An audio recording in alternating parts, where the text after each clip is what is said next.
Berikutnya, langsung saja kita akan segera memulai untuk plenary yang kelima, di mana temanya adalah Sustainable Finance and its Role in the Future of Business. Seperti apa sih keseruan dan juga pemaparan materi daripada narasumber yang sudah disiapkan untuk Anda semua.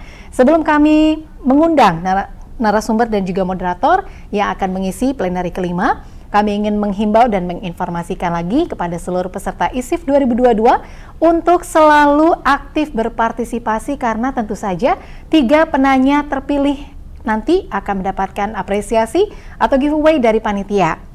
Tidak hanya itu saja, dari semua pertanyaan yang sudah Anda sampaikan melalui kolom chat akan dihimpun, dikolek begitu ya oleh panitia dan sebisa mungkin diusahakan pasti oleh para narasumber yang sudah berkenan hadir pada momen ISIF 2022 untuk dijawab nanti di website resmi dari Social Investment Indonesia.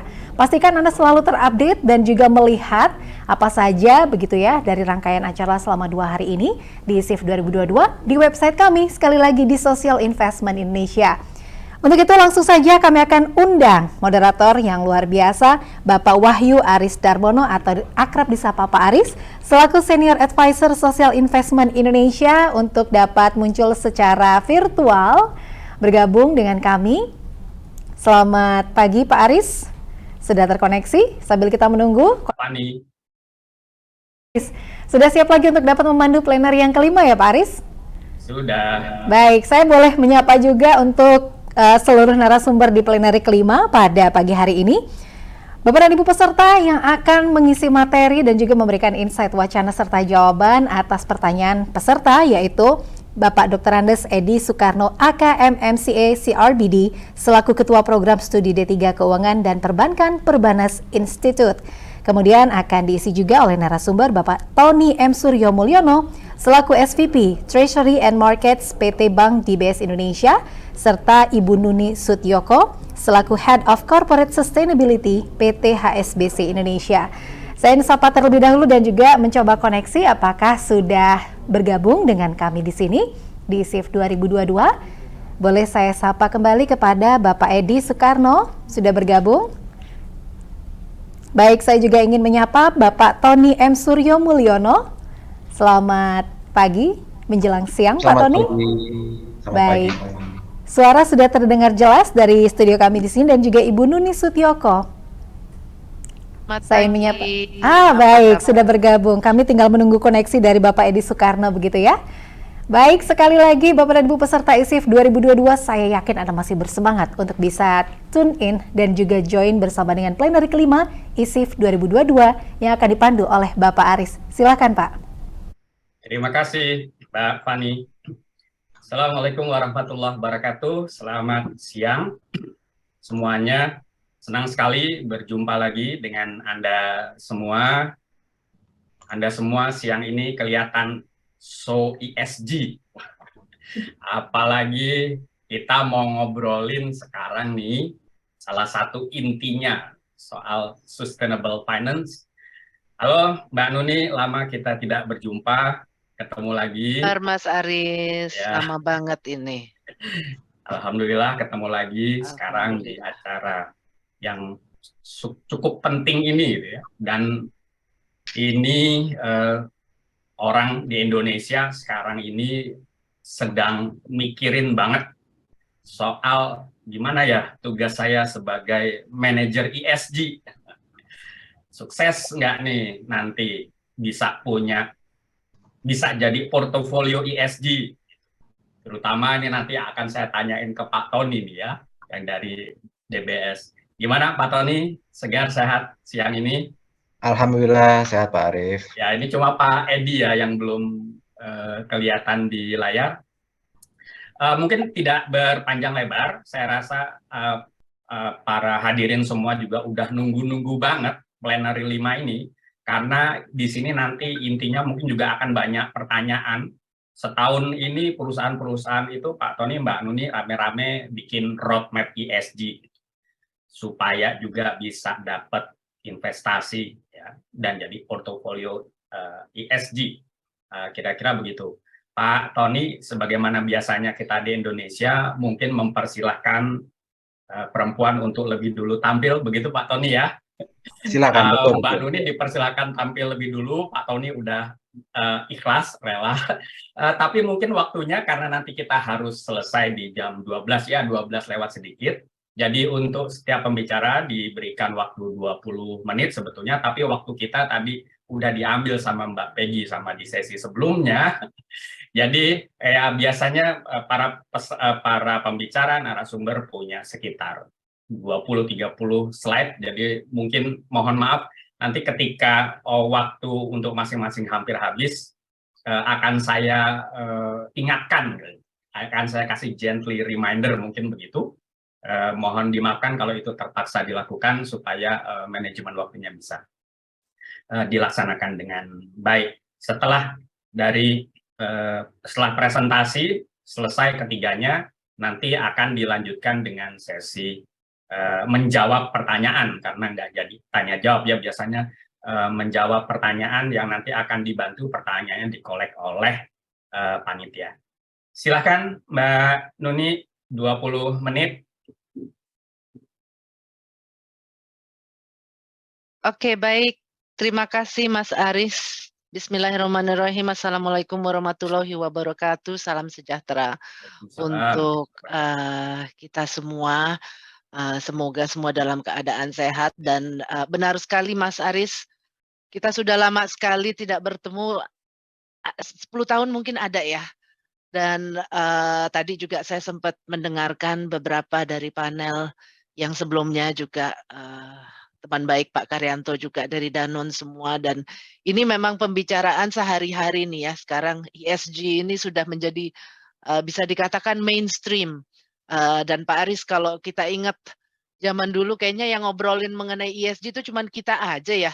Sama ada beberapa lah teman-teman kita, just a few yang kita bisa hitung lah dengan jari. Tapi alhamdulillah dengan kondisi kesadaran dari keseluruhan masyarakat dan terutama untuk sektor bisnis ini, kita semua sudah melihat betapa pentingnya yang namanya ESG, the climate crisis itu is just around the corner, dan benar-benar kita semua sama-sama membenahi di area masing-masing ya, terutama untuk dari saya sendiri atau atas nama PT Bank HSBC Indonesia, di mana kita mempunyai peran sebagai financial institution. Tadi juga Mas Aris bilang biasanya kalau udah urusan sustainable finance banyak sekali yang ingin mendengarkan karena urusannya duit nih ya. At the end of the day kita semua ingin transisi, tapi where is the funding ya? Ada kalau dalam film itu show me the money kan.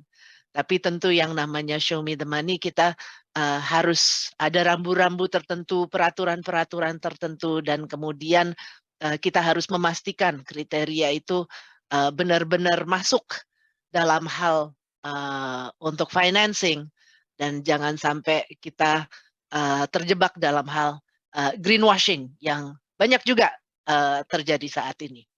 Baik, saya masuk ke dalam slide. Tidak ada slide saya ini sebenarnya nggak sampai 30 kok. Saya selalu lebih senang kita berbincang-bincang dan lebih ke storytelling ya. Tapi yang sudah pasti HSBC ini di mana kita memang sudah mempunyai komitmen untuk targeting to net zero, dan di mana kita melihat as a financial institution kita mempunyai peran yang mudah-mudahan bisa membantu para pelaku bisnis.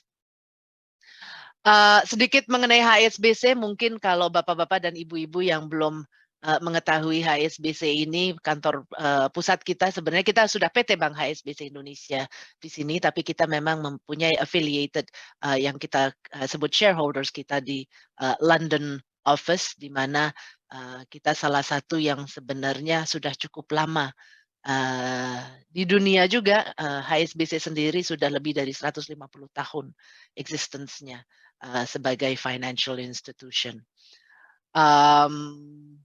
Ini juga menunjukkan the kind of business yang kita lakukan, dan tentu kalau misalnya ini saya tidak akan go through one by one ya, karena bapak-bapak dan ibu-ibu pasti bisa membacanya langsung. Tidak perlu saya mimpin untuk membaca bersama. Maka mungkin yang saya bisa highlight di bagian bawah itu, we believe in the economic growth harus sustainable. Nah, disinilah kita masuk mengapa yang namanya HSBC itu sangat concern about sustainability. Bukan hanya concern aja sih, memang it's all about taking action dan it's all about di mana investasi, membantu dari sisi financing, memastikan karena kita harus lihat not only untuk kami diri sendiri sebagai karyawan ataupun sebagai organisasi yang dimana kita juga harus bertransformasi. Selain kita sendiri bertransformasi, tapi nasabah kami harus bertransformasi. Dan selain nasabah, tapi kita juga harus bantu dalam hal influencing untuk memastikan bahwa marketnya, pasar di Indonesia ini juga harus bertransformasi. Kita lihat yang namanya di Indonesia sendiri, kita sebenarnya sudah dari tahun 1884, sudah lama sekali, mungkin ada beberapa bapak-bapak dan ibu-ibu tidak menyangka bahwa kita sudah selama itu ya. Tentu pada saat Perang Dunia kami sempat exit, tapi kembali lagi di mana sebenarnya kota pertama yang kita buka kembali di Indonesia itu sebenarnya ada di Surabaya.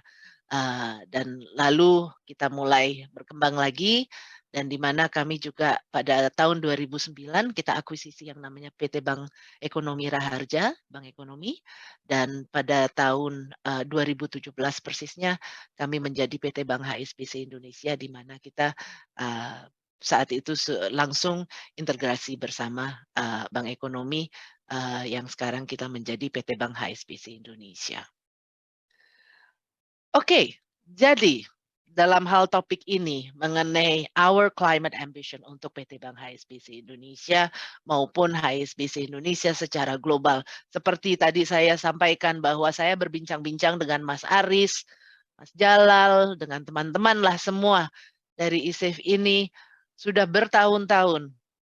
Alhamdulillah kita senang sekali melihat evolution dalam arti terjadinya itu kalau saya pantau itu pada tahun 2020 di mana berbagai negara tentu announcing ya, mereka mengannounce mengenai net zero ya. Kemudian banyak perusahaan juga yang announce mengenai net zero, aligning semua strategi mereka untuk net zero, dan masuklah yang istilahnya tekanan ya, pressure from various international markets, dan disitulah akhirnya bisnis menyadari bahwa oh, kami juga perlu melihat secara kami mungkin melakukan bisnisnya itu harus dilihat, harus direview kembali mengenai strateginya. Ya. Intinya yaitu bagi HSBC, selain kita memang sudah announcing our net zero ambition by 2050, ya, karena secara global memang kita sudah announcing by 2050.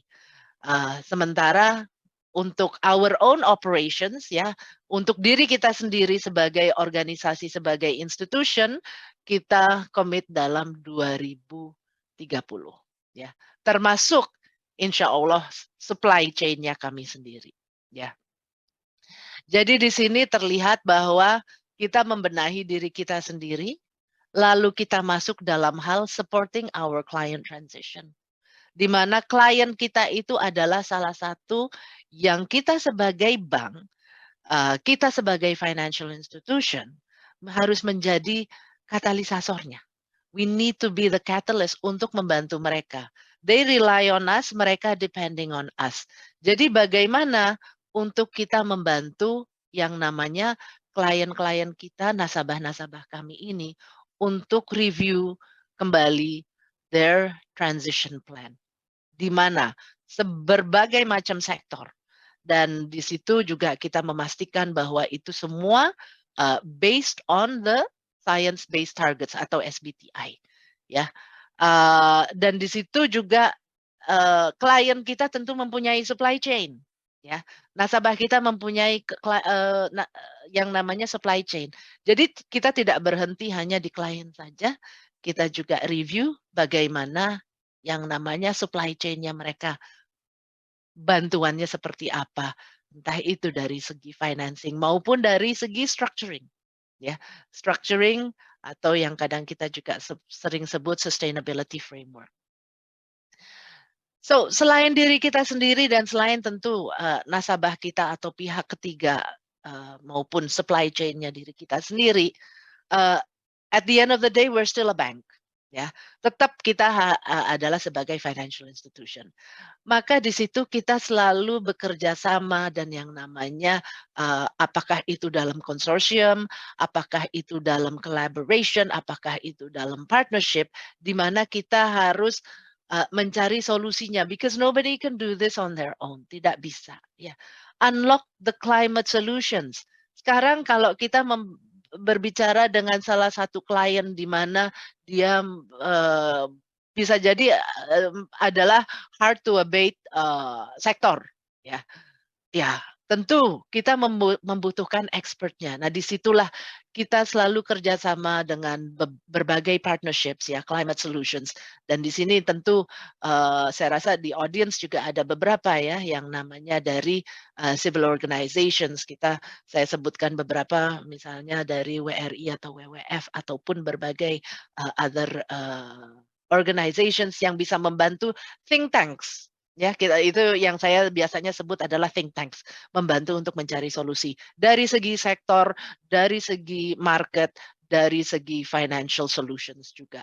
Nah, ini yang saya sebut adalah market transformation. Karena kalau misalnya tidak ada market transformation, yang ada di mana di HSB saya mempunyai sustainability risk policy yang sangat stringent dan sangat strict. Tentu keseluruhan financial institution itu juga harus mempunyai rambu-rambu similar apa yang sudah kita juga terapkan bersama. Tentu bapak-bapak dan ibu-ibu juga sudah tahu bahwa secara regulasi juga sudah ditetapkan oleh regulatorsnya kami. Jadi alhamdulillah saya lihat yang namanya financial institution ini sudah mulai melihat betapa pentingnya, satu dari sisi sustainability risk management, kemudian kedua bagaimana opportunities-nya itu untuk tapping into the new businesses, apalagi mereka-mereka yang memang membuka peluang untuk mendapatkan solusi-solusi yang kita butuhkan dalam hal various industries dan various sectors, apakah itu alternative energy maupun nature-based solutions yang bisa membantu dalam hal bisnis-bisnis tertentu. Nah, makanya HSBC juga banyak kerjasama dan banyak kolaborasi dan konsorsium dalam hal untuk mencari climate solutions ini, ya. Jadi mohon maaf saya tidak mengikuti yang kemarin maupun yang earlier this morning. Tadi saya hanya sempat mengikuti yang bagian keempat. Mungkin sudah ada dalam pembahasan kemarin maupun tadi pagi mengenai scope 1, scope 2, dan scope 3, ya. Tentu yang namanya dalam hal bagaimana mengukur, ya, carbon emission masing-masing dalam hal greenhouse gas protocols ini within the global framework itu. Jadi yang tadi saya sebutkan di slide sebelumnya itu juga menunjukkan, ya, bahwa yang namanya scope 1, scope 2, scope 3. HSBC ini, dan saya rasa juga ada rekan saya juga dari bank sebelah dari DBS, yang saya yakin juga sudah melihat yang namanya scope 3 ini. Jadi I'm sure pakar-pakar ESG semua yang ada di dalam audience ini, scope 1, scope 2, scope 3 itu sudah memahami. Maka di sini saya ingin mengemphasize, ya, menekankan dalam hal ini scope 3 untuk sebagai kita in a financial institution. Role-nya apa? role-nya itu sebenarnya kita sudah di scope 3 karena kita membantu yang namanya nasabah dan kita memberi solusi kepada nasabah untuk their transition plan, ya. Karena apapun mereka kalau mereka mau transisi, tentu mereka mungkin akan membutuhkan investment lagi atau mungkin ada yang dari hal capex, ya. So we have the products, we have the solutions, and not just us as HSBC. Saya yakin semua financial institution juga sudah memikirkan ini semua. Sekarang tergantung bagaimana kita fokusnya, ya. Jadi scope 3 ini sangat penting untuk sebuah financial institution. Scope 1 tentu itu that's ourselves, ya. Scope 3 tidak hanya bahwa kita membantu nasabahnya saja, tapi kita harus ingat bahwa nasabah ini bisa jadi mereka mempunyai supply chain yang sangat complicated dan sangat panjang. Ya, so we can take for an example a manufacturing dalam hal ini misalnya an apparel, sebuah apparel company. Ya, saya kasih beberapa contoh sebelum saya masuk ke produk-produknya dari segi green loan ataupun sustainability link loan dan hal-hal yang lain.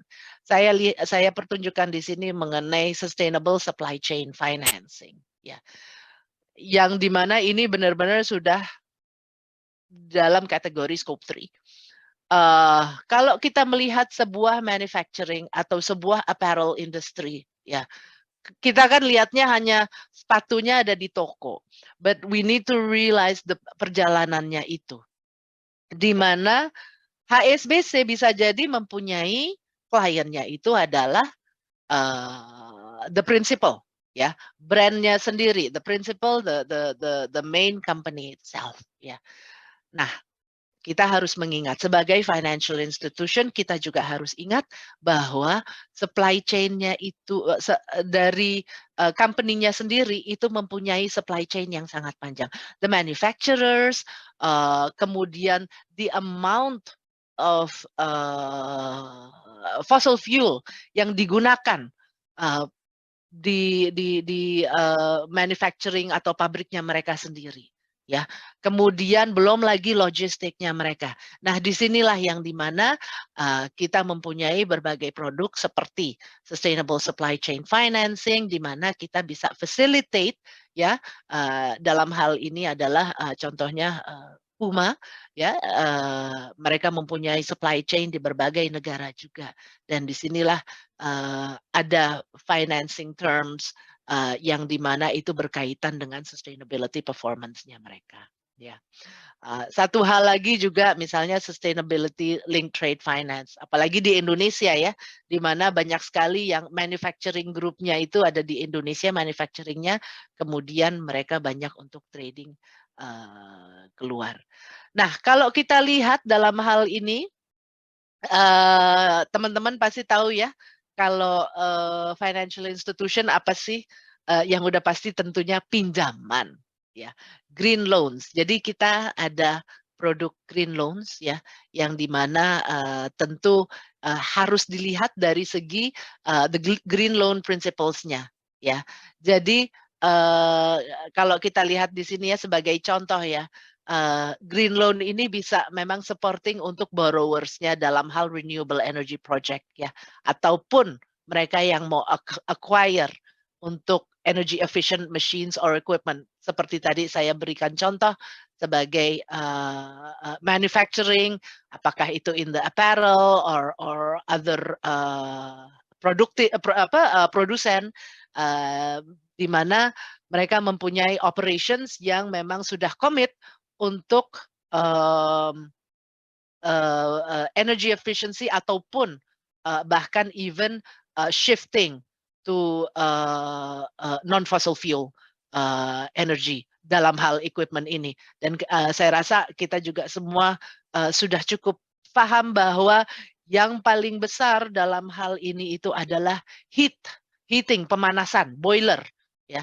Nah, itu yang kita juga menemukan dengan perbincangan-perbincangan kita dengan berbagai sektor-sektor yang mereka lihat bahwa that is the biggest the biggest emissions dalam hal operationnya mereka. Kemudian ada sustainability linked loans. Nah, di sini juga ini adalah sebuah konsep loan yang awalnya memang itu harus diterapkan dulu yang namanya framework, sustainability framework. Di situ ada yang kita sebut adalah benefits maupun ada penalty. Jadi biasanya sudah ditentukan yang namanya KPI, ya, indicators tertentu yang akan achieve untuk green targetnya mereka. Tapi tentu itu akan dimonitor terus, di mana jika memang tidak memenuhi itu, unfortunately juga ada semacam penalty. So this is a reward and penalty type of scheme, ya. Saya lihat waktu. Do I still have time? 5 menit lagi, Mbak. 5 menit lagi, oke, Yeah. that's okay. Ini I will breeze through this aja ya kalau gitu ya, Mas Yeah. Aris ya. Ini Okay. juga ada sebagai beberapa, ini juga mungkin kita bisa distribute, that's fine. Kemarin memang saya minta untuk supaya saya keep dulu, tapi ini ada berbagai produk juga yang saya tampilkan aja di sini, Bapak-bapak dan Ibu-ibu silahkan bisa dibaca. Berbagai sustainable finance products yang dari HSBC, kemudian the kind of solutions that we provide, the kind of finance and investment in order to drive better outcome, ya. Ini agak lengthy, jadi saya skim through aja biar bapak-bapak dan ibu-ibu lihat sedikit ya mengenai the type of green loan principles juga. And ini yang tadi saya juga sebutkan SLLP atau the Sustainability Linked Loan Principles-nya ini. Ada Green Trade Finance juga. And tadi yang saya juga sudah ceritakan sedikit mengenai Sustainable Supply Chain Financing. And this talks about what are the advantages. Dan saya rasa saya akan berhenti dulu di sini agar kita mungkin bisa memberikan waktu kepada bapak-bapak yang lain. Semoga apa yang saya share bermanfaat untuk bapak-bapak dan ibu-ibu semua. Tapi saya ingin menyampaikan aja bahwa terima kasih banyak kepada panitia sudah mengundang saya juga, dan apalagi Mas Aris yang saya sudah kenal lama. Walaupun kita sudah lama tidak bertemu, tapi justru ini senang sekali di mana sudah banyak banget sekarang Mas Aris ya yang kita bisa ajak ngobrol. Kalau dulu kita hanya bisa ngobrol antara kita berdua saja. But I'm really privileged. Thank you very much. Semoga bermanfaat untuk bapak-bapak dan ibu-ibu. Terima kasih. Wassalamualaikum warahmatullahi wabarakatuh. Waalaikumsalam warahmatullahi wabarakatuh. Very impressive, Mbak Nuni, ya. Terutama tadi soal 3 hal tuh. Jadi saya sempat agak tercekam juga begitu disampaikan aligned finance untuk net zero ya 2050. Terus untuk HSBC sendiri 2030. Jadi HSBC sudah setting the level. Habis itu yang kedua saya lupa, yang terakhir unlock the solution. Jadi kelihatannya itu memang yang dikerjakan HSBC dalam soal sustainable finance ya. Mentransformasi industri, mentransformasi pasar juga. Jadi nasabah dalam hal ini gitu, perusahaan-perusahaan dibantuin juga supaya bisa ngikutin HSBC dalam hal urusan net zero. Itu terus terang buat saya itu beyond my expectation loh, bank kayak begitu gitu ya. Apalagi persaingan di ini kan ketat banget ya.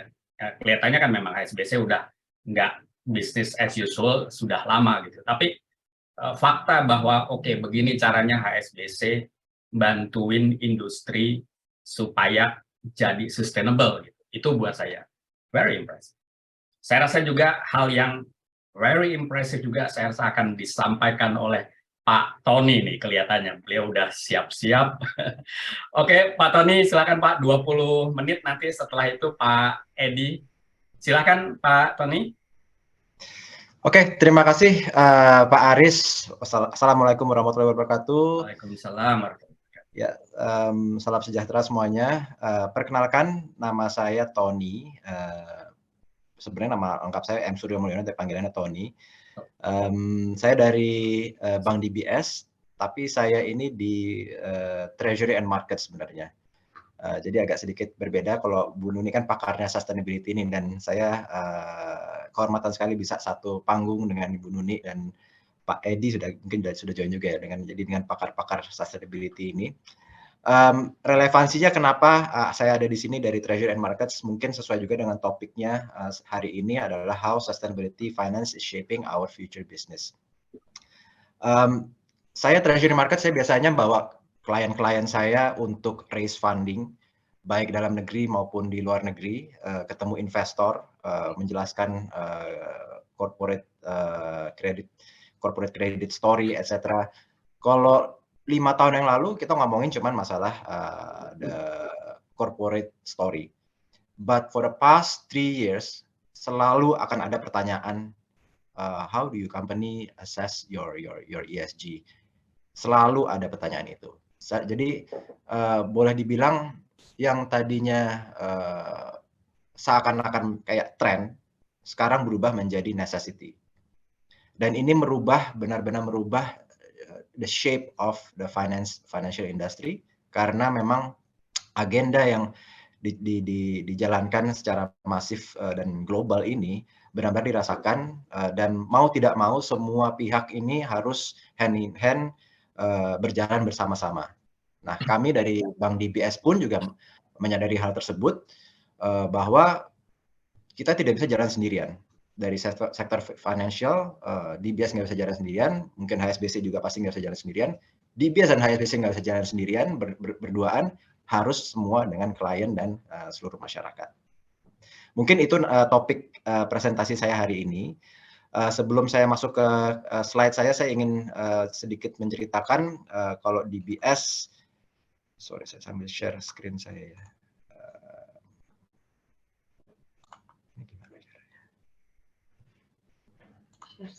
Shares. Maaf ya, ini agak tag. Oke. Sebagai background aja, DBS ini kita we are Asian Bank. Kita hadir di 18 market di Asia dan di Eropa. 3 access growth kita adalah di Greater China, kemudian di Southeast Asia, of course, di mana Indonesia berada, dan di South Asia. And presentasi hari ini kami beri judul Our Path to Net Zero, and this is our effort to support Asia's transition to low carbon economy. Jadi kami sangat menekankan memang Asia, karena memang kami fokusnya berat di Asia sebagai Asian Bank. Nah, Net Zero 2050. Jadi ini adalah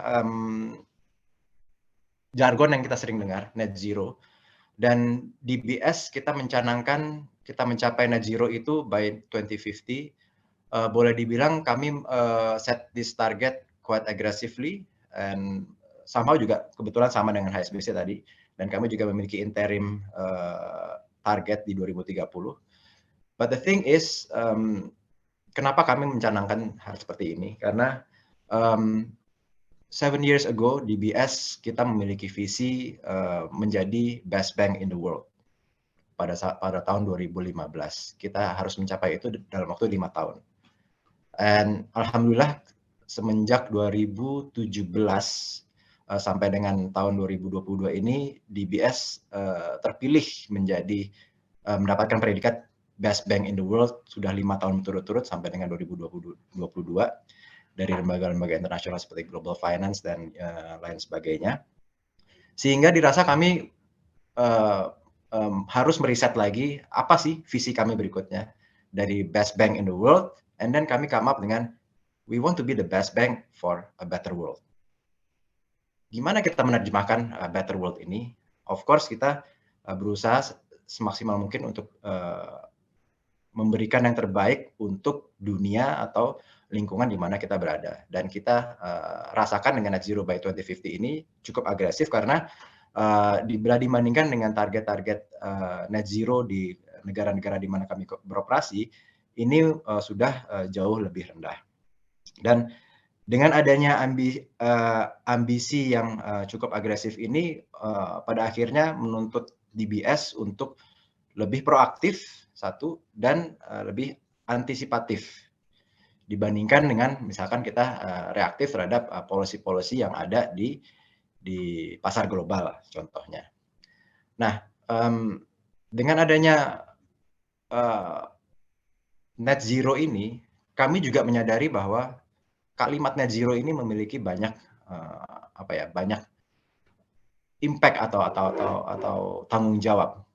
3 hal yang kami sangat amati. Pertama adalah net zero ini berhubungan dengan social responsibility, di mana kita memberikan impact yang positif buat masyarakat yang luas untuk bertransisi dari high carbon economy menjadi low carbon economy tanpa menimbulkan efek samping. So kita sering mendengar sekarang recently kita dengar istilah just transition, which is artinya adalah transisi yang adil, tidak hanya bagi perbaikan lingkungan, tapi juga masyarakat yang terkena dampak dengan adanya transisi ini juga bisa kita atasi.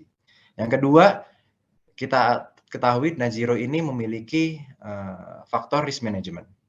Karena of course dengan adanya perubahan paradigma bisnis menjadi lebih ESG concern, ini membuat beberapa bisnis itu harus benar-benar adapt. Dan bagi yang fail untuk adapt, ujung-ujungnya mereka memiliki aset yang mungkin stranded, nggak bisa dipakai lagi, atau kemudian bisnisnya sudah menjadi obsolete. Yang terakhir, tanggung jawab dari net zero ini yang kami rasakan adalah sebenarnya net zero ini adalah business opportunity juga, not only for DBS or banking industry as a whole, tapi seluruh kesatuan ekosistem di dunia. Kita ketahui sekarang dengan adanya berbagai macam teknologi baru, itu juga represent adanya peluang-peluang bisnis yang baru. Contohnya kan kita lately sering dengar EV itu banyak sekali itu turunan dari bisnis-bisnis baru yang bisa dikembangkan. Terutama Indonesia, kita memiliki cadangan nikel kedua terbesar di dunia. Jadi banyak sekali industri turunan yang sangat terimpact. Jadi 3 tadi. Jadi pertama social responsibility, kemudian risk management, dan yang terakhir adalah business opportunity yang berkaitan dengan net zero ini. Nah, apa sih yang dibutuhkan untuk mencapai net zero ini gitu? Ini saya mengutip dari OECD, itu mereka bilang bahwa dibutuhkan 4,2 triliun US dollar untuk bisa mengadres semua UN SDG goals. Nah, kalau untuk konteks Indonesia, ini saya mengutip dari Bappenas, itu datanya adalah dibutuhkan on annual basis 150 sampai dengan 200 billion US dollar untuk bisa mencapai our NDC, National Determined Contribution. Nah, pertanyaannya adalah, apa yang dibutuhkan untuk menggerakkan dana-dana yang saat ini mungkin tersimpan di banyak kantong di dunia yang kita nggak tahu. Dari filantropis, dari investor-investor, saya sering ketemu investor, tapi dananya ini mungkin gimana cara menggerakkan dana ini. Nah, kami mengidentifikasikan ada 3 aspek yang mungkin bisa diperhatikan supaya bisa menggerakkan dana ini agar benar-benar cita-cita net zero ini tercapai oleh seluruh pihak. Pertama adalah clear policies. Yang namanya capital itu mereka bergerak kalau ada arah yang jelas. Policy-nya itu harus jelas. Nah, mungkin selama ini karena mungkin memang fasenya masih baru, policy-nya itu kita masih berusaha shaping up. Jadi memang flow dari capital ini belum terasa sangat kuat ya gitu. Tapi dengan adanya beberapa perkembangan terakhir kayak misalkan dari COP, kemudian juga kemarin follow up dari G20 dan lain sebagainya, mudah-mudahan ke depannya polisinya semakin jelas sehingga aliran capital untuk net zero ini akan tercapai. Yang kedua, of course, tadi saya sudah ngomong masalah risk management. Nah, resiko-resiko inilah yang harus dikotak-kotakan dulu. Jadi contohnya kemarin pemerintah baru saja mencanangkan Energy Transition Mechanism di G20 kemarin, di mana itu merupakan upaya pemerintah untuk melakukan early retirement di pembangkit listrik tenaga coal kita, tenaga batu bara kita. Nah, itu kan sebenarnya tujuannya mulia, tapi kan kalau kita melihat butuh investasi di si coal-fired power plant ini. Nah, ini kan kalau investor biasa ngelihat, oh ini saya investasi ke coal, nggak bisa. Nah, risiko-risiko ini yang harus kita kotak-kotakan secara bijaksana bahwa ini actually for greater goods gitu, greater tujuan yang lebih mulia gitu. Jadi nggak hanya kita investasi ke coal, tapi ini investasi ke coal ini untuk melakukan early retirement. Yang ketiga, of course, tadi saya sempat juga mention about opportunity. Opportunity pasti ada trade-off-nya. Kita ketahui tadi kita ngomong masalah new business EV. It's good for the economy. Kita punya turunan bisnis yang baru. Tapi on the flip side, kita juga akan butuh untuk mining dari nikelnya sendiri, kobaltnya, lithium dan lain sebagainya. Dan itu akan mengandung resiko-resiko seperti ya biodiversity, kemudian juga mungkin potential human rights violation, etc. So jadi 3 hal ini yang harus diperhatikan untuk bisa menggerakkan capital untuk mencapai net zero tadi. Nah, kembali lagi kalau dari DBS, gimana sih kita mencapai net zero target kita? Apa langkah-langkahnya? Ini langkah secara general, nanti akan saya secara spesifik juga masuk. Yang pertama, of course, kita tadi saya sudah menceritakan bahwa visinya sendiri. Visinya itu dari DBS adalah kita want to be the best bank for a better world. Dan ini kita tanamkan ke seluruh staff di DBS. Yang kedua, setelah memiliki visi itu, kita menerapkan yang namanya governance structure. Jadi kita create sustainability council, not only in the headquarter level, but in the country level and in business unit level. So jadi every business unit sekarang punya ada sustainability council, dan every business unit responsible to achieve that sustainability goals. Dari business unit nanti naik ke country level, dari country level naik ke headquarters. So jadi kita bottoms up approach-nya, kita benar-benar mencanangkan bahwa sustainability harus agenda dari semua staff di DBS. Yang kedua, untuk melakukan hal tersebut, of course kita harus melakukan capacity building dari staff kita sendiri. So we are doing extensive and rigorous training and development for our staff with regards to this ESG development. Dan tidak hanya dengan staff juga, kami juga extending our conversation with the clients, karena ujung-ujungnya kita mau bergerak juga bersama-sama, nggak hanya di Bank DBS, tapi juga dengan clients kita dan juga society in general.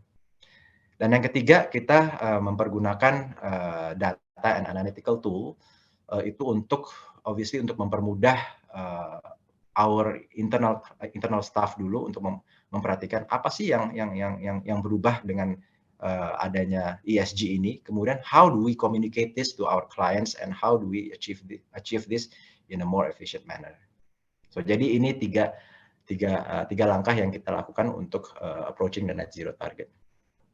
Nah, dalam kesehariannya kita memiliki 3 sustainability pillars dalam melakukan bisnis kita.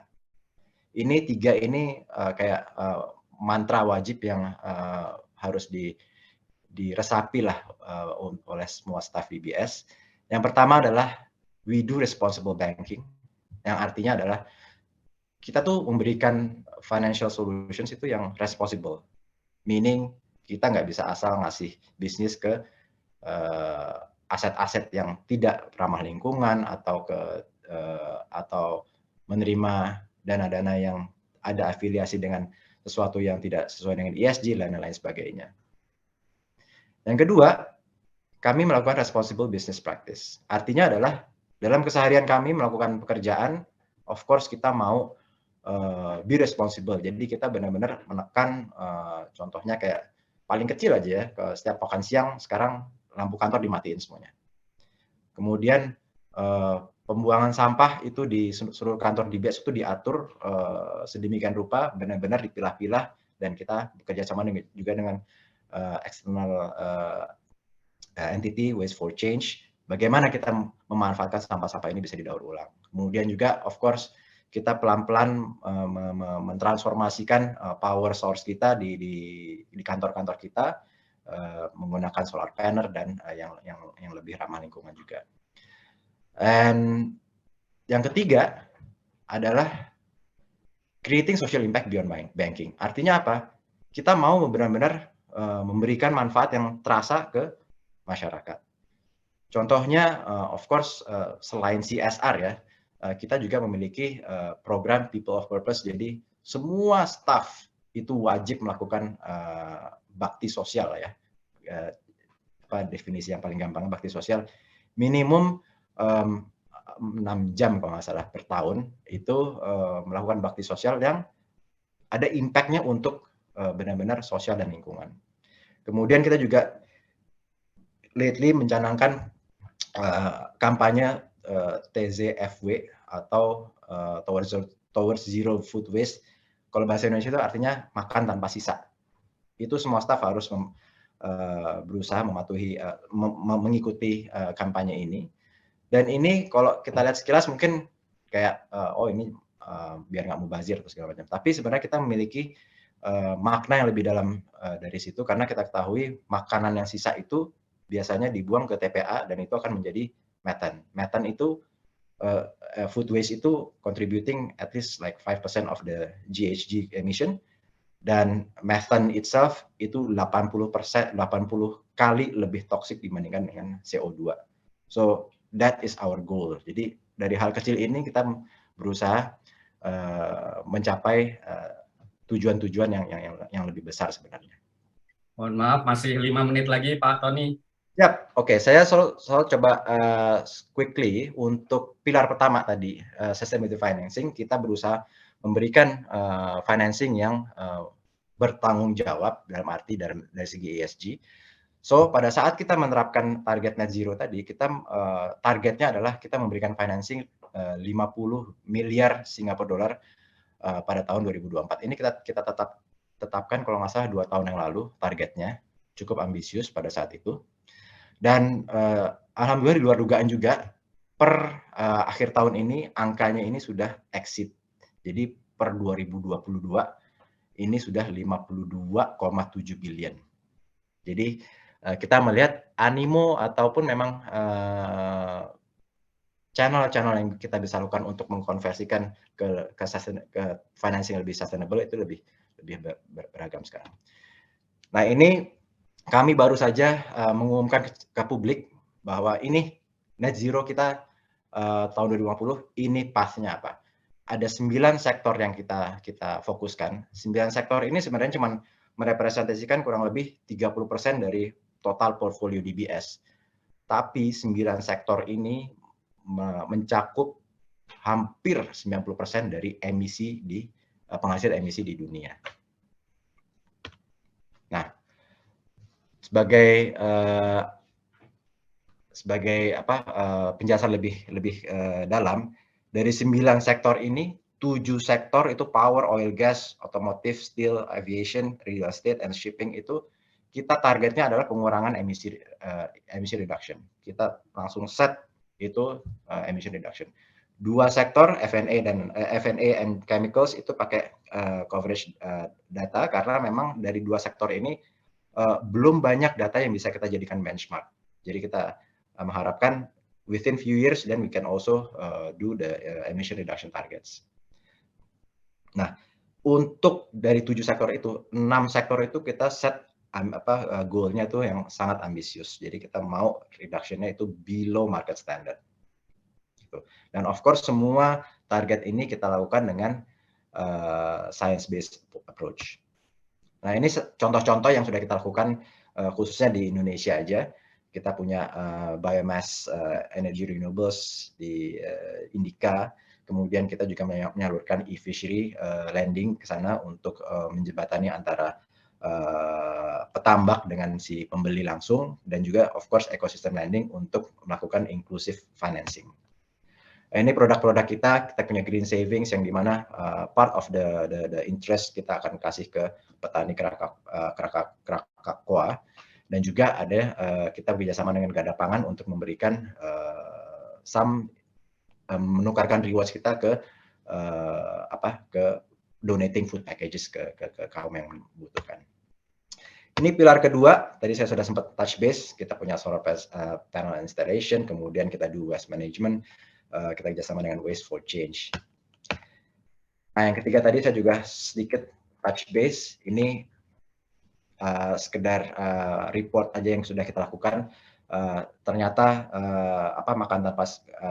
campaign makan tanpa sisa ini impact-nya cukup positif. Banyak sekali yang dapat kita rasakan, khususnya not only for ourselves but also for the community. Ini sebagai our CSR aja. And so far our efforts has been recognized by many international institutions, Euromoney, Global Finance, etc., Forbes, etc. So I think with that, just mau mengucapkan sekali lagi terima kasih.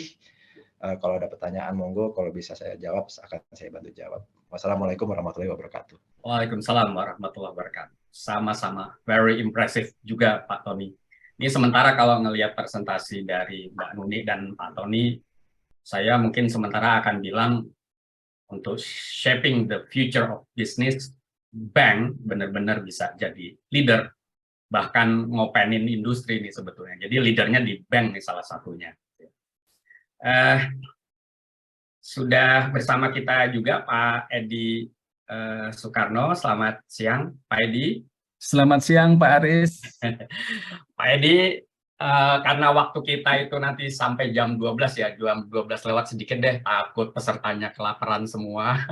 Jadi diberikan waktu untuk Pak Edi presentasi hingga jam 11.45 Pak, untuk menyampaikan bahan presentasinya. Setelah itu nanti akan 3 orang panelis narasumber akan menjawab pertanyaan yang sekarang sedang dikolek oleh panitia.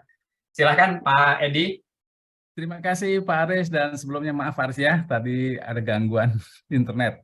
No problem. Oke, PPT saya bisa ditampilkan Pak Aris? Mas Arief, mohon bantuannya panitia. Ya, nih. Oke, terima kasih. Saya oleh panitia diberikan judul Sustainable Finance and its Role in the Future of Business.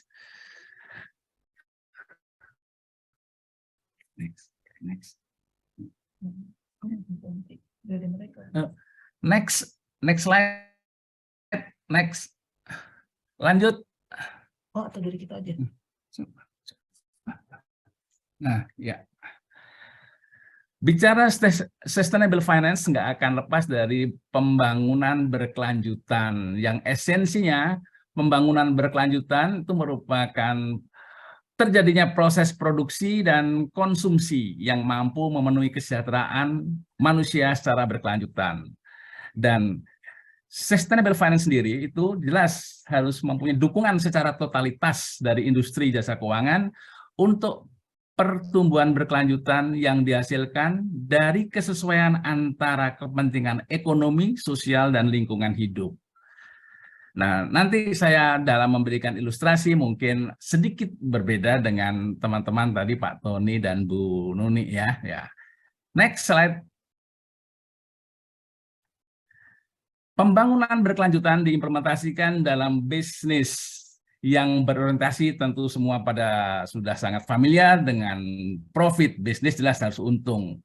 People dalam arti ini sosial, dan planet ini yang nanti akan menjadi konsentrasi terkait dengan bagaimana kita harus peduli dengan lingkungan atau bumi tempat kita berpijak. Lanjut. Nah, pembangunan ekonomi Indonesia didasarkan oleh 4 pilar kebangsaan, yang ini merupakan sesuatu yang menjadi harga mati Pancasila, UUD 45, Bhinneka Tunggal Ika, sama NKRI.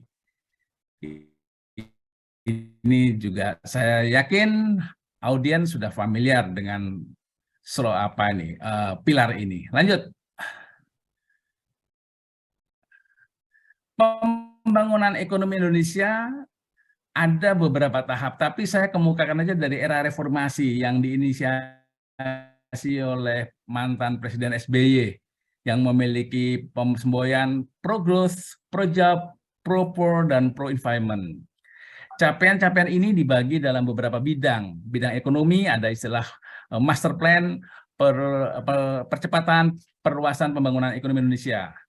Bidang sosial dan bidang perlindungan terhadap lingkungan hidup sebagaimana diundangkan dalam Undang-Undang Nomor 32 Tahun 2009. Lanjut. Salah satu program konkret terkait dengan pembangunan berkelanjutan yakni konversi bahan bakar fosil ke bahan bakar yang lebih ramah lingkungan, dan mengurangi impor minyak dan gas dengan menstimulasi penggunaan biodiesel. Lanjut.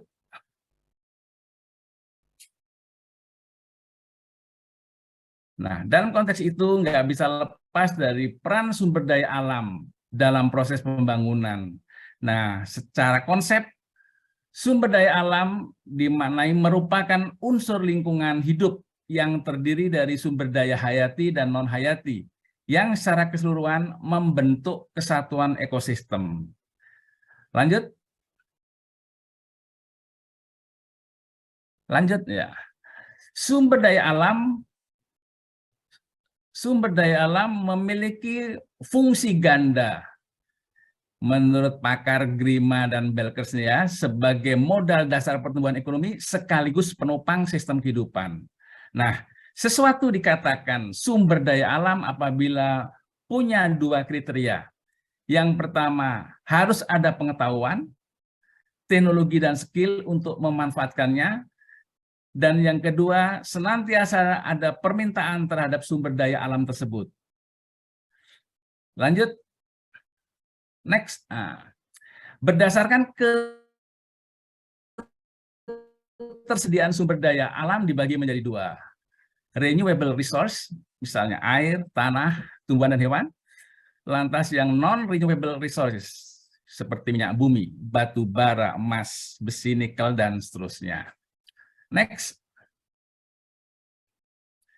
Dari sisi wujudnya, sumber daya alam dibagi menjadi dua, hayati atau makhluk hidup, dan non-hayati atau makhluk tidak hidup atau abiotik. Next. Nah, terkait dengan eksploitasi sumber daya alam, kita tahu bahwa eksploitasi sumber daya alam yang berlebihan menyebabkan turunnya daya saing sektor manufaktur.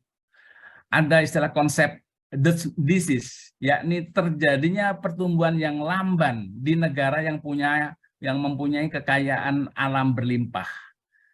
Dutch disease dapat diartikan sebagai suatu fenomena dengan kekayaan sumber daya alam yang melimpah, namun tidak mampu memanfaatkan kekayaan untuk meningkatkan kemakmuran ekonominya. Next. Nah, terkait dengan itu nggak bisa lepas dari perubahan iklim dan pembangunan. Perubahan iklim adalah fenomena global yang dipicu aktivitas manusia, terutama terkait dengan penggunaan bahan bakar fosil dan konversi lahan. Bahan bakar fosil merupakan sumber pencemar utama yang mengakibatkan efek gas rumah kaca. Next. Nah, ada dua cara menanggulangi dampak perubahan iklim. Yang pertama, mitigasi, mencegah, mengurangi, dan terjadinya perubahan iklim. Juga yang kedua, adaptasi, menyesuaikan diri terhadap dampak positif dan negatif. Dalam hal ini, Indonesia sudah meratifikasi berbagai kesepakatan tentang perubahan iklim dan keikutsertaan dalam Millennium Development Goals untuk mengimplementasikan pembangunan berkelanjutan. Next. Pembangunan berkelanjutan harus mengoreksi kegagalan mekanisme pasar melalui intervensi kebijakan publik yang tepat dan terarah. Hal ini membutuhkan komitmen dan peran pemerintah secara penuh untuk melayani kepentingan masyarakat dan melindungi kelestarian lingkungan hidup. Karena kegagalan pasar dan kemampuan pemerintah yang terbatas, pembangunan berkelanjutan perlu check and balances, serta good corporate governance yang didukung oleh kemitraan tiga pihak yang setara antara pemerintah, swasta, masyarakat yang secara kompak dapat melakukan koreksi. Saya ulangi lagi, melakukan koreksi terhadap sistem pasar dan kelemahan kebijakan pemerintah. Nah, di sini tentang kebijakan pemerintah di sini, saya sebagai akademisi itu sebetulnya berharap jadi sekondan, mitra regulator. Jadi contoh dalam dunia perbankan, di era pandemi kemarin kita tahu bahwa pemerintah membuat kebijakan yang hemat saya nggak kondusif bagi keuangan keberlanjutan untuk level bank. Misalnya bank kecil aja, BPR, ya ada istilah restrukturisasi kredit. Nah, tadi bicara bank ya. Kalau bank plat merah restrukturisasi kredit itu nggak masalah karena ada bantuan APBN. Kalau bank swasta restrukturisasi kredit itu restrukturisasi di sisi aset, di sisi sumbernya, fundingnya mana bisa direstruktur. Nah itu kan nggak kondusif sebetulnya. Padahal bank-bank juga mempunyai kontribusi terhadap green banking misalnya. Yang kedua, saya ingin menggarisbawahi bahwa kita jangan hanya menjalankan kebijakan yang belum dikaji lebih betul ininya nilai tambahnya. Dulu ada contoh KUR, kredit usaha rakyat yang ditetapkan bunganya 7%. Padahal lending rate untuk di BPR itu sudah di atas itu, 12%. Nah itu kan jelas nggak kondusif.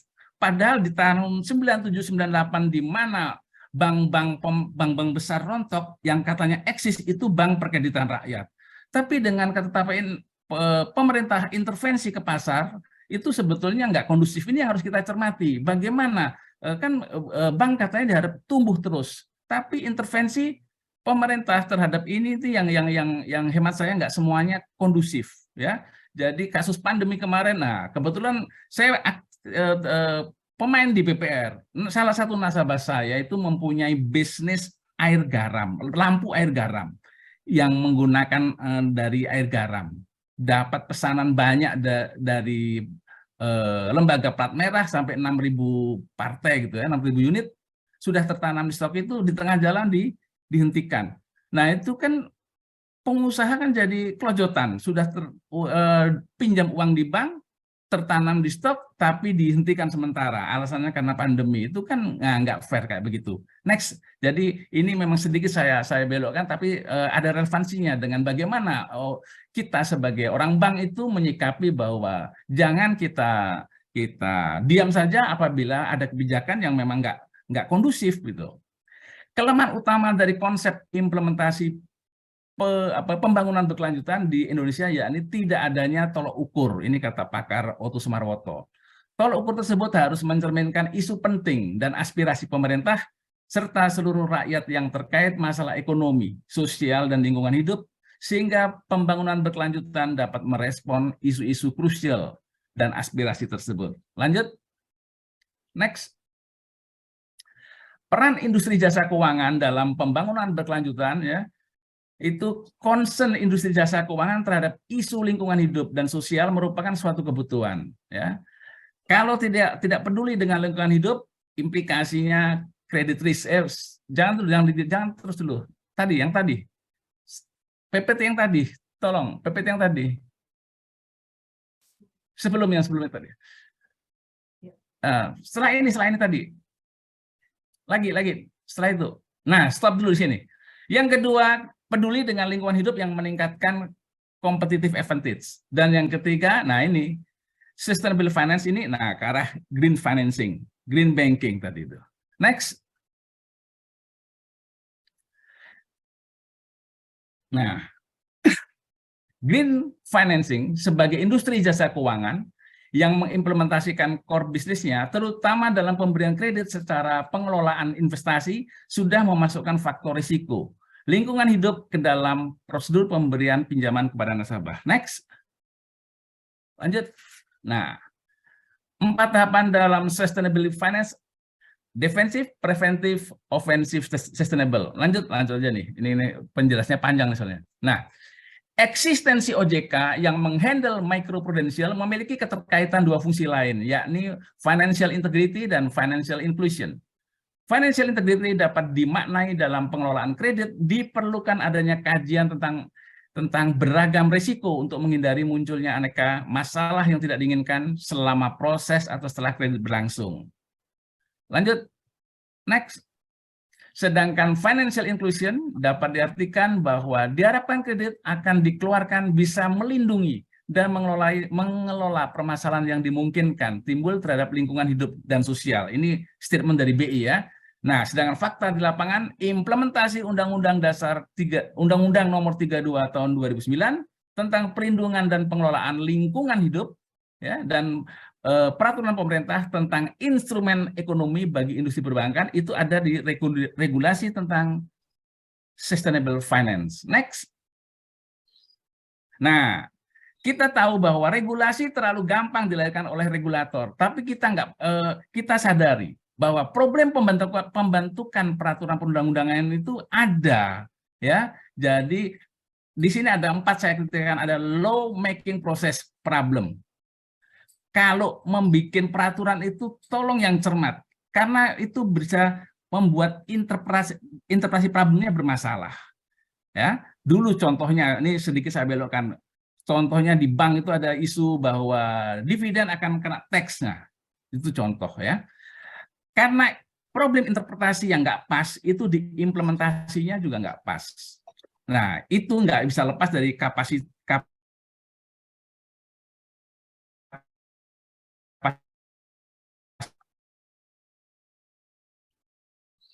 problem konteks event ini. Saya agak terburu waktunya karena 15 menit. Jadi sebetulnya ini yang bisa dikupas lebih panjang, baik yang menyangkut green banking, green insurance dan seterusnya, atau green capital market, itu ada aturan yang jelas ya. Dan kita sebagai orang industri menjadi sekondan mitra berpikir oleh regulator. Saya bagaimanapun juga menyoroti bahwa banyak regulasi itu yang belum optimal. Sekarang era omnibus law, di mana kita mengharapkan banyak kompilasi peraturan yang tidak tumpang tindih, yang itu bisa memudahkan industri dalam melakukan bisnisnya, dalam day-to-day activity-nya. Demikian yang bisa saya sampaikan. Ini maaf sekali ya, jadi agak kelojotan saya membaginya. Mudah-mudahan nanti bisa dalam diskusi bisa menarik. Terima kasih Pak Aris dan Mono. Terima kasih Pak Edi. Ini menarik sekali ya sebetulnya. Mohon maaf karena memang waktunya sempit. Tapi saya sepakat dengan yang disampaikan Pak Edi tadi itu ya. Di urusan yang sangat besar ini sebetulnya, kalau untuk konteks Indonesia, akademisi atau dunia akademik memang seolah belum terdengar nih di urusan ESG ya. Saya pikir ruangnya sangat luas gitu sebetulnya di urusan ini, karena ini bisnis case yang menarik. ESG pada akhirnya jadi bisnis case yang menarik. Kemudian yang kedua tadi yang Pak Edi sampaikan tuh soal financial inclusion ya Pak ya. Ya. Itu memang masih problem, apalagi kalau konteks Indonesia kan industri perbankan berbeda gitu ya, unik gitu. Kita ada BPR yang yang level BPR begitu masif jumlahnya. Gimana urusan ESG di situ gitu ya. Nah, ini Mbak Nuni, Pak Tony, Pak Edi, setahun ini kan saya berdiskusi juga dengan banyak perusahaan, terutama perusahaan yang bikin roadmap ESG gitulah. Gitu ya. Akhirnya oke, kita bikin strategi ESG. Di tengah-tengah itu biasanya perusahaan-perusahaan ini terus langsung bilang, oh my God, katanya begitu ya. Jadi kayaknya kita harus punya supplier yang mereka itu seharusnya menyatakan dengan jelas strategi ESG-nya. Ya, saya agak terkejut juga gitu ya. Kan sebetulnya sih nggak harus sampai begitu juga. Kalau suppliernya kecil gimana? Kalau kapasitasnya, kayak tadi Pak Edi bilang ada masalah kapasitas. Kalau kapasitasnya nggak cukup gimana? Nah, tapi saya mau tarik ini dari situ ya. Apakah dalam hal ini HSBC dan DBS misalnya dalam penapisan pembiayaannya gitu ya. Tadi impresif banget tuh Pak Tony, 50 miliar dolar Singapura loh.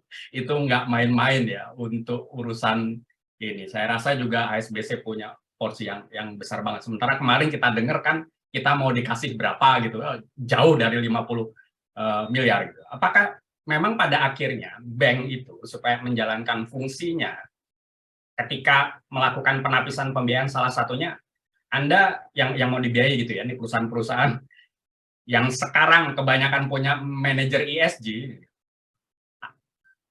HSBC dan DBS akan bilang, Anda punya strategi ESG kayak apa? Gitu. Apakah itu akan jadi hal yang pertama dilihat gitu ya di penapisan? Tapi sebelum itu dijawab, mungkin nanti sambil jalan aja, karena saya ini waktunya juga udah diingatkan, mohon ditampilkan pertanyaan-pertanyaan yang sudah di-collect. Mari kita lihat sama-sama, Pak Edi, Mas Tony, Mbak Nuni. Ini buat Mbak Nuni ada pertanyaan, apakah HSBC pernah kesulitan mengelola target pembiayaan perusahaan per tahun dengan keterbatasan ketersediaan debitur yang telah memenuhi taksonomi hijau? Ya, silakan Mbak Nuni. Oke. Pertanyaannya sebentar saya lihat, apakah pernah kesulitan mengelola target pembiayaan perusahaan per tahun? Oke. Jadi begini ya, yang namanya target pembiayaan dalam hal per tahun ini, apakah saya nggak tahu maksudnya khusus dalam hal green financing atau emang keseluruhan ya. Tapi kalau untuk menyampaikan bahwa sekarang adanya taksonomi hijau, maka kemudian akan ada kesulitan, saya rasa itu tidak menjadi kendala. Dalam hal ini, karena yang namanya taksonomi hijau itu kan ada pengukurannya ya, merah, kuning, hijau itu ya, di mana di situ bukan berarti si customer-nya itu atau nasabahnya itu akan dihentikan atau bagaimana ya. Kondisi itu kan adalah untuk pengukuran supaya yang namanya setiap customer ini mempunyai journey yang berbeda. Dan saya selalu bilang, everybody is in a different level. Ya, tidak semua yang di mana udah completely hijau, masih ada yang sedikit hijau tapi masih kekuning-kuningan dan hal-hal seperti itu. Dan kalau pun memang ada yang merah, it's a matter of apakah mereka mempunyai komitmen, apakah mereka mempunyai plan, and what is their transition plan, kemudian timeline transition plan-nya itu seperti apa. Jadi mungkin jawaban saya seperti itu. Lalu kalau saya lihat bisnis kelapa sawit, apakah HSBC ada bisnis kelapa sawit? Yes, kita juga ada bisnis kelapa sawit. Tapi pertanyaan berikutnya adalah sertifikasinya. Untuk HSBC, kami hanya bisa menerapkan untuk kelapa sawit yang RSPO. Karena memang dalam hal ini sudah standar dari HSBC untuk RSPO. Silahkan mungkin mau dilanjut oleh Pak Tony, Mas Aris atau gimana? Yang kedua, Mbak Nuni. Oh, langsung ke saya. Langsung Oke. aja. Ya, ini yang mana khusus nih? buat Mbak Nuni nih. Saat ini Yang berkembang nih, market finansial baru dalam bentuk bank digital. Sebagai itu saya malah nggak lihat yang itu. Oh, saya di layar nggak terlihat, Mbak Nuni? Sebentar. Saya soalnya tadi ada pertanyaan mengenai blended finance itu. Oh, ini di-collect, dipilihkan. Oh, oke, sebentar. Jadi bagaimana pertanyaannya, Mas Aris? Saat ini berkembang market finansial baru dalam bentuk digital bank sebagai sebuah inisiasi transisi market perbankan. Bagaimana HSBC memandang peluang digitalisasi layanan perbankan ini dalam sudut pandang natural based solution? Oke, nah teknologi itu ini sangat penting dalam hal untuk mencari solusi nature based ya. Sekarang yang namanya scientific research is happening dan ini banyak sekali yang namanya startup untuk mencari solusi dalam hal usaha in agri in particular. Tadi kalau misalnya dibicarakan nature based. Nah, saya kurang paham apakah yang dimaksud digital itu adalah mereka menyampaikan mereka menanyakan mengenai digital banking, atau mereka bertanya mengenai bagaimana teknologi untuk menjadi solusi untuk nature based. Karena kalau memang we're talking about teknologi untuk menjadi nature based atau digital banking, saya rasa untuk digital banking itu apapun bisa dilakukan. We don't have to talk about nature based. Tapi if we're talking about technology yang bisa membantu solusi dalam hal nature based solutions, apakah itu dalam hal ini, saya langsung nyambung aja dalam hal untuk blended finance, karena memang ada technology company atau startup company yang dimana mereka sudah menemukan solusi. Salah satu solusi, some science based solutions itu memang akan sangat attractive and opportunity untuk financing. I'm not quite sure what the question is sih sebenarnya, Mas Aris. Saya nebak-nebak aja pertanyaannya yang diarahkannya ke mana. Ya, ini memang kesulitannya kalau kita webinar ya, nggak bisa raise hand langsung. Jadi maksud dari pertanyaan juga tidak Mohon dengan maaf mudah untuk penanyanya kalau paham. bukan persisnya seperti itu. Iya, oke. Untuk Pak Tony, silakan Pak Tony, sudah ada 2 pertanyaan juga.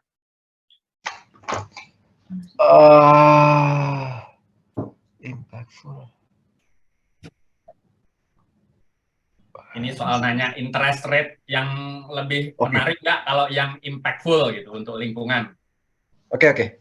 Saya jawab dari kapasitas saya dari sisi market ya, Pak Aris ya. Jadi kalau kita melihat khususnya di capital market ya, penerbitan bond ini marak dalam kurun waktu 3 tahun terakhir juga. Yang penerbitan namanya green bond, sustainability linked bond, sustainable bond, social bond, etc. Ada green, ada yellow, ada blue. Jadi warnanya agak sedikit pelangi ya. Kalau dikaitkan dengan pertanyaan ini adalah green bond, isu green bond dibandingkan isu konvensional, ada ininya nggak sih? Ada insentifnya nggak sih? Ya kan? Karena jujur untuk mengisu green bond, sustainability linked bond, or sustainable bond, itu ada proses tambahan maupun biaya tambahan. Karena pertama-tama si issuer itu harus membuat yang namanya green bond framework atau sustainability linked bond framework. Dan proses pembuatan frameworknya ini sendiri cukup komprehensif. Biasanya nanti akan dibantu oleh bank yang terlibat. Contohnya kami pernah melakukan penerbitan sustainability linked bond pertama di Asia, itu dilakukan oleh Jakva. Itu kita membantu Java untuk bikin frameworknya. Of course itu ada proses tambahan dan frameworknya ini harus di-assess oleh external parties yang kita sebut namanya secondary party opinion. Jadi mereka akan menentukan frameworknya ini sudah sesuai atau robust atau belum. Nah, berarti ada proses tambahan dan ada juga biaya tambahan. Apakah ini sepadan dengan hasil yang didapat? Mungkin tanyakan seperti itu. Jadi kalau kita isu ESG bond dibandingkan yang konvensional, harganya bisa lebih murah nggak? Karena kita udah ada effort yang kita lakukan nih. Jawabannya yes and no. Jadi selama ini kita melihat kadang kita menemukan pricing-nya itu lebih murah. Jadi kalau di dunia bond kita sebut namanya greenium. Jadi isu green bond itu ada kalau pricing-nya lebih murah adalah greenium. Karena kalau kita bayar di mana namanya premium kan. Nah, kalau green itu greenium. Ada kasus greenium, ada yang enggak. Kenapa seperti itu? Karena memang kondisi marketnya, kalau bonds itu kan faktornya banyak sekali ya. Banyak faktor X. Enggak hanya creditworthiness dari klien, dari issuer, terus status ESG-nya, atau how robust the framework-nya, etc. Kadang-kadang faktor market itu sendiri cukup distortif gitu. Nah, in a normal terms market sebenarnya akan ada yang namanya greenium. logikanya adalah untuk issuance yang ESG type ini, kita akan menawarkan instrumen ini ke semua investor di dunia, ya contohnya. Jadi waktu kita bawa Japfa itu kita tawarkan ke seluruh investor di dunia. Nah, yang masuk itu adalah investor-investor ESG plus konvensional. Dibandingkan dengan kita isu bond untuk PT yang lain, contohnya isunya konvensional bond aja. Yang masuk situ adalah ya yang konvensional investor aja. Contohnya misalkan kayak BlackRock sebagai investor terbesar di dunia, mereka akan masuk. Tapi misalkan ada ESG bond, BlackRock akan masuk, tapi pakai 2 kantong, 2 pocket. Satu conventional investment-nya mereka, satu lagi ESG arm-nya mereka. Nah, artinya untuk bond-bond yang ESG ini, pool of investornya dan amount of investornya itu akan lebih besar. Ya kan? Jadi misalkan mau issue, let's say 300 juta US dollar, dia akan attract minatnya, let's say 1 billion. Jadi 3 kali lipat lebih besar. Misalkan ada company lain, issue konvensional, 300 juta juga, mungkin attract in order book-nya 600 juta, atau 2 times. So of course yang 1 billion lebih besar daripada 600, dan akibatnya apa? Karena makin banyaknya demand yang 1 billion tadi, makin lebih banyak, sehingga harga dari si issuer ini bisa kompres ke kiri, bisa neken harganya lebih murah. Kalau tadinya waktu penawaran awal dibilang, oke saya mau issue 300 juta, indikasi awal kuponnya adalah let's say 5%. Ya kan? Sama-sama nih 5%, yang satu 5%, satu 5% yang konvensional 5%, yang ESG 5%. Tapi begitu ngeliat booknya, oh booknya saya ada 1 billion yang ngantri. Saya bilang, oke, penawarannya saya final penawaran saya nggak jadi 5%, tapi di 4,8. Contohnya, saya kurangin 20 basis. Sementara yang di mana? Di konvensional, ya dia nggak bisa melakukan penekanan itu karena demand-nya nggak sebanyak yang si 1 billion. Dia cuma 2 kali lipat. Nah, itulah yang kita sebut dengan price tension-nya itu bisa lebih dicapai, sehingga kalau kita melihat logika itu namanya greenium tadi. Jadi jawabannya yes, by theory it should happen, tapi of course from time to time di market practice-nya itu kadang dan kadang juga sering itu tidak terjadi karena itu tadi sentimen marketnya is just so bad. Jadi whatever it is market juga maunya kita maunya sesuai dengan harga pasar. Yeah. Gitu. Thank you. Yang kedua, Pak Tony, ini soal analytical tool. Mungkin tadi juga termasuk analytical tool ya, yang ada effort tambahan itu ya, yang diperlukan DBS untuk assessment ini, ESG. Ya, okay.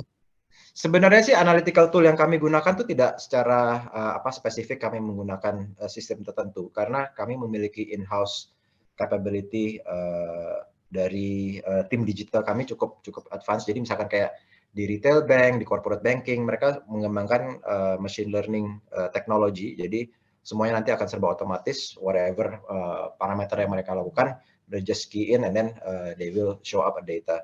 And this of course will continue to be evolving. So kalau secara spesifik toolnya apa, mungkin saya nggak bisa menjelaskan karena itu berbeda-beda masing unit. But itu tadi yang saya bisa sampaikan adalah kita mengemploy teknologi-teknologi terbaru, including the machine learning. Oke. Berikutnya. Berikutnya. Dapat tanya lagi. Energy transition. Oh tadi udah. Sudah. Okay. Ini untuk Pak Edi, Pak. Ya. Nah, inovatif strateginya nih Pak, gimana untuk implement sustainable goals, sustainable development goals? Oke. Jadi, nah ini saya tutupin aja. Bank itu mengalami ritual audit itu 2. Satu oleh kantor akuntan publik, satu lagi oleh OJK. Kalau kantor akuntan publik itu mengaudit hanya sesuai dengan prinsip akuntansi, nggak laporan keuangan itu. Sedangkan OJK itu kan kesehatannya. Nah, yang menjadi pertanyaan saya terkait dengan pertanyaan ini ya, kalau menemukan nasabah yang melayak terkait dengan pemberdayaan alam, audit AMDAL itu sepertinya baru di tataran konsep. Saya belum pernah melihat ada audit AMDAL oleh OJK. Nah, itu yang buktinya saya sendiri yang main di ranah yang paling kecil BPR. Seorang debitur saya membuat industri namanya tadi lampu air garam. Nggak pernah ditanyakan itu. Dan itu salah satu yang terkait dengan capacity problem juga hemat saya. Dan saya ingat di 5 Desember ada statement begini di Kompas. Pemerintah seharusnya memberikan subsidi yang rasional dalam pemakaian energi baru terbarukan. Tanpa adanya subsidi, sulit diharapkan pengurangan energi fosil sebesar 69% pada tahun 2050. Jika demikian, masyarakat harus disiapkan untuk hidup dengan energi yang mahal dan polusi yang tinggi. Nah, jadi terkait dengan pertanyaan ini, tadi saya bilang bahwa antara bank, masyarakat, dan pemerintah itu memang harus sinergis, ya. Dan ini isu yang menarik dan tidak cukup diskusi dalam hari ini aja, karena memang ini kompleks. Bank itu highly regulated entity. Bank itu kental dengan naungan regulasi. Apakah bank itu profit motive? Iya, dia profit center, tapi juga sekaligus pseudo profit center, pusat laba semu. Artinya bukan semu laba, pusat itu dimaknai pusat laba semu itu pusat pertanggungjawaban, dia mencari laba tapi kewenangannya dibatasi. Contoh, dia sebagai profit center, dia menentukan lending rate nggak bisa bebas, harus sesuai bunga, sesuai LPS, gitu kan, bunga deposito misalnya. Sedang menyalurkan kredit juga begitu, selisihnya kan hanya spread antar funding lending kalau di Indonesia sekitar 6-8%. Yang menjadi pertanyaan saya itu silakan banyak regulasi diterapkan di bank, tapi ingat, antara bank pemerintah, bank swasta, BPR jangan apple to apple, jangan disamakan gitu loh. Jadi kalau untuk BPR tuh mungkin nggak perlu sampai yang asetnya masih kecil harus audit OJK, audit kantor akuntan publik, itu costly. Nah, jadi kembali lagi ke pertanyaan ini, bagaimana mengimplementasikan itu pengembangan tentang terkait dengan green accounting, tadi saya bilang green capital market, itu regulasi itu harus optimal dulu. Dan kita ingat sekarang era omnibus law, saya bilang gitu kan, bahwa pemerintah pun sudah merancang bagaimana peraturan nggak tumpang tindih. Di fiskal ada yang namanya harmonisasi peraturan perpajakan. Di bank mestinya juga ada harmonisasi peraturan perbankan. Itu yang harus digarap sebetulnya, yang menjadi PR regulator supaya bank sebagai bank komersial, sebagai pelaku bisnis itu juga nyaman, ya. Jadi tadi teman-teman dari Bank DBS atau ASBD bisa begitu, tapi kalau menjadi pertanyaan saya, bagaimana dengan bank-bank lain, ya kan? Nah, jadi benar-benar kompleks. Jadi termasuk BPR itu kan sektor bank yang bergerak di sektor informal, yang harus bertumbuh berkembang karena dia di pinggiran.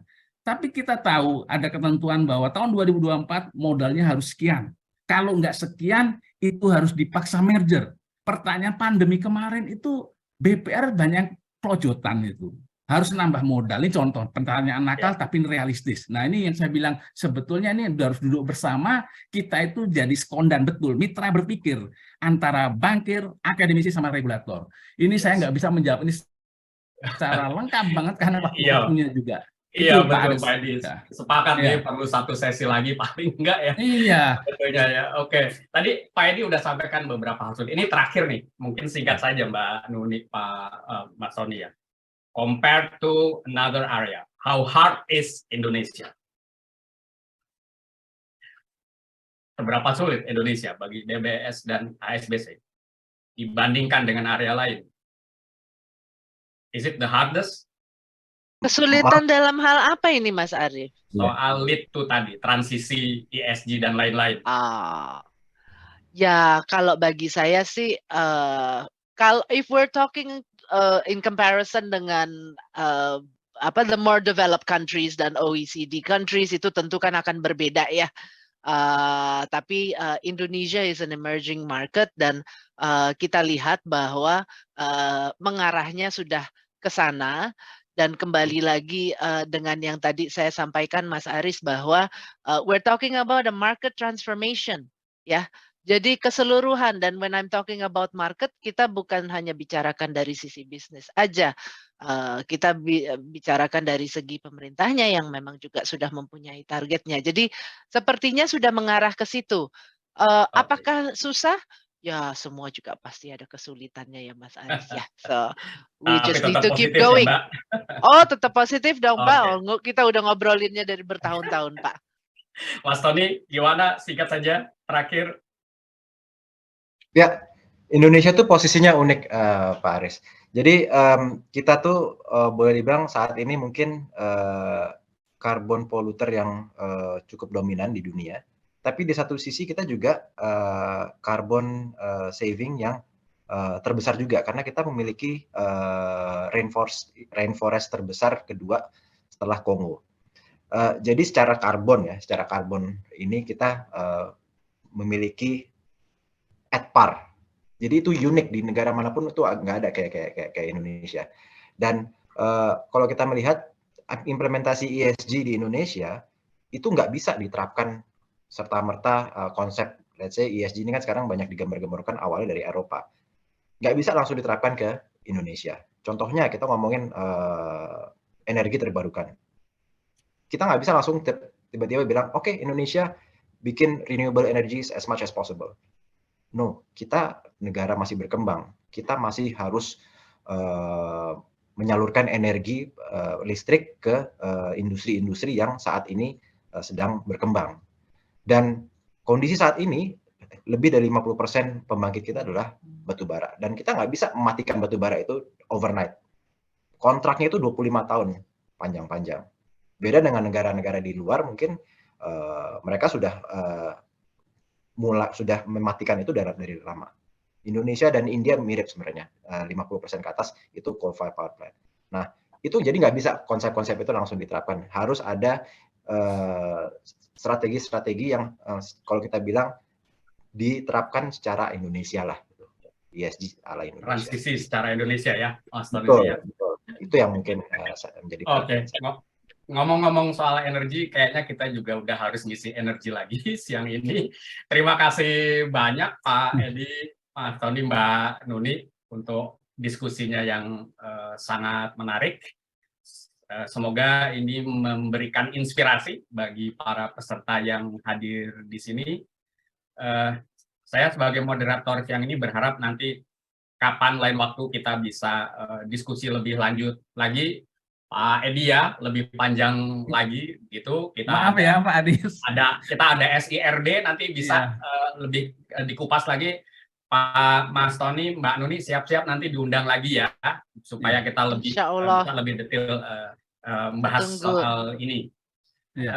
Terima kasih banyak sekali lagi. Mohon maaf waktunya agak mulur. Saya sebagai moderator kali ini mau undur diri dulu. Mohon maaf atas segala kekurangan. Assalamualaikum warahmatullahi wabarakatuh. Saya kembalikan ke Mbak Fani. Assalamualaikum warahmatullahi wabarakatuh. Terima kasih Pak Edi, Pak Tony, Mas Ari. Sampai ketemu. Terima kasih Bu Nuni. Terima kasih Pak Ari. Waalaikumsalam warahmatullahi wabarakatuh. Boleh kita berikan aplaus secara virtual untuk keempat narasumber dan juga moderator yang luar biasa. Terima kasih banyak Pak Aris untuk panduan dari plenary yang kelima pada momen siang kali ini. Ini luar biasa insightful sekali begitu ya. Tentunya kami juga ingin sekali memberikan aplaus dan juga apresiasi kepada narasumber, yaitu Bapak Dr. Andes Edi Soekarno, AK MMCA CRBD, selaku Ketua Program Studi D3 Keuangan dan Perbankan Perbanas Institute, dan juga apresiasi kepada Bapak Tony M. Suryo Mulyono, selaku SVP Treasury and Markets PT Bank DBS Indonesia, dan tidak lupa yang paling cantik siang hari ini sebagai narasumber, Ibu Nuni Sutioko selaku Head of Corporate Sustainability PT HSBC Indonesia. Terima kasih, dan tentu saja pada momen plenary yang kelima ini, seperti yang sudah kita lakukan juga pada hari pertama di ISIF 2022, kita ingin abadikan dulu momen dengan berfoto secara virtual. Untuk itu kami mohon kepada Pak Aris selaku moderator serta ketiga narasumber untuk tetap on cam. Kita akan foto bersama dengan seluruh peserta ISIF 2022 yang masih hadir dan tune in. Boleh silakan untuk open cam Bapak dan Ibu, tanpa harus open mic karena kita ingin sekali mengabadikan momen ini sebagai momen yang akan selalu diingat, dan semoga saja ini juga sebagai momentum untuk bisa mewujudkan dan melaksanakan kembali ISIF di 2023 tahun depan ya. Saya masih tunggu, oke. Masih ada beberapa yang belum on cam, masih berupa layout background saja. Untuk itu saya masih menunggu. Boleh sepersekian detik gitu ya Bapak dan Ibu, silakan untuk open cam. Kita bersama-sama karena ini juga sebagai momen yang luar biasa bagi saya juga nih. Berkesempatan untuk bisa hadir dan juga menjadi bagian dari ISIF 2022 dengan Bapak dan Ibu seluruh Indonesia dimanapun berada. Saya lihat di monitor ini cukup lengkap begitu Bapak dan Ibu beserta dengan seluruh narsum dan juga panelis. Cukup ya, kita akan foto bersama. Izin Bapak dan Ibu untuk open cam dan saya akan pandu mulai dari hitungan 3, 2, 1. Berikan senyuman Anda. Layar berikutnya boleh silakan untuk open cam. Atau belum, jika tidak memungkinkan open cam, silakan Anda menggunakan foto profile Zoom Anda begitu ya, supaya ini bisa menjadi tanda bahwa Anda bergabung dan juga mengikuti ISIF 2022 pada hari kedua ini. Oke, semuanya sudah open cam, saya pandu lagi mulai dari hitungan 3, 2, 1. Baik, 2 momen cukup begitu. Terima kasih banyak, boleh berikan aplaus sekali lagi untuk ISIF 2022 hari kedua pada tanggal 8 Desember 2022 kali ini. Senang sekali Bapak dan Ibu masih tune in ya sampai siang ini dan tentu saja kami harapkan partisipasi Anda juga untuk bisa mengikuti plenary yang ke-6 setelah jeda istirahat siang ini. Sebelum saya mempersilahkan Anda untuk bisa mengikuti dan juga mungkin ada beberapa kegiatan yang Anda lanjutkan pada sesi jeda ini, informasi yang pertama, kami akan mengumumkan best questioner atau 3 penanya setiap sesinya pada akhir sesi plenary yang ke-6. Jadi total nanti pengumumannya ada 18 orang yang akan menerima giveaway atau apresiasi dari ISIF 2022. Kemudian Bapak dan Ibu, peserta ISIF 2022 yang ingin sekali untuk tetap tune in join, silahkan kami tetap open room untuk Anda supaya tidak tertinggal begitu ya atau terkendala koneksi. Jadi Anda selama jeda silahkan tinggalkan layout tanpa harus turn off atau keluar live dari Zoom meeting yang sudah terhubung dari pagi tadi. Seperti itu, dan kami mohon kerjasama Anda untuk kembali tune in dan bergabung dalam ISIF 2022 pada pukul 1 siang hari nanti.